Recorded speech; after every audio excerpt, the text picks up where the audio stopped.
எப்போவுமே நல்லா கரு கரு கருன்னு முடி இருக்கணும், அடர்த்தியான கூந்தல் இருக்கணும் அப்படின்னா நல்ல பச்சை கருவேப்பிலையில் கிடைக்கிது அப்படின்றவங்க அந்த கருவேப்பிலையை எடுத்து நல்லா அரைச்சி பேஸ்டாக்கி அதை நம்ம தலைக்கு பேக் மாதிரி போட்டால் ரொம்ப ரொம்ப ரொம்ப நல்ல உறுதியான கூந்தல் வந்து பார்த்திங்கன்னா நமக்கு பெற்றுத்தருங்க.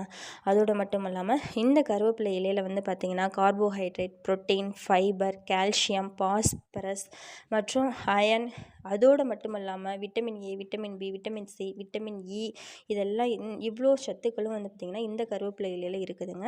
அது மட்டும் இல்லாமல் நம்ம உடம்புல இருக்கக்கூடிய கொழுப்பை வந்து பார்த்திங்கன்னா கண்ட்ரோலாக வச்சுக்கிறதுக்குமே இந்த கருவேப்பிலை இலை வந்து பார்த்திங்கன்னா ரொம்ப ரொம்ப யூஸ் ஆகுதுங்க. அதனால் நம்ம அன்றாட உணவில் வந்து பார்த்திங்கன்னா கருவேப்பிலை இலையை வந்து பார்த்திங்கன்னா நம்ம ஒதுக்கி வைக்காமல் டெய்லி நம்ம சாப்பிட்டுட்டு வர்றது ரொம்ப நல்லதுங்க. நம்ம குழந்தைங்க நம்ம வீட்டில் இருக்க எல்லாருக்குமே வந்து பார்த்திங்கன்னா இந்த துவையல் மாதிரியே செஞ்சு சாப்பிடலாம். இது மாதிரி சாப்பாடில், சாம்பாரில் நிறைய விதத்தில் வந்து பார்த்திங்கன்னா இந்த கருவேப்பிலையை ஜூஸ் மாதிரி கூட எடுத்துக்கலாங்க. இந்த மாதிரி பயனுள்ள தகவல்களை தெரிஞ்சுக்க நம்மளுடைய சேனலை சப்ஸ்கிரைப் பண்ண மறந்துடாதீங்க. நன்றி, வணக்கம்ங்க.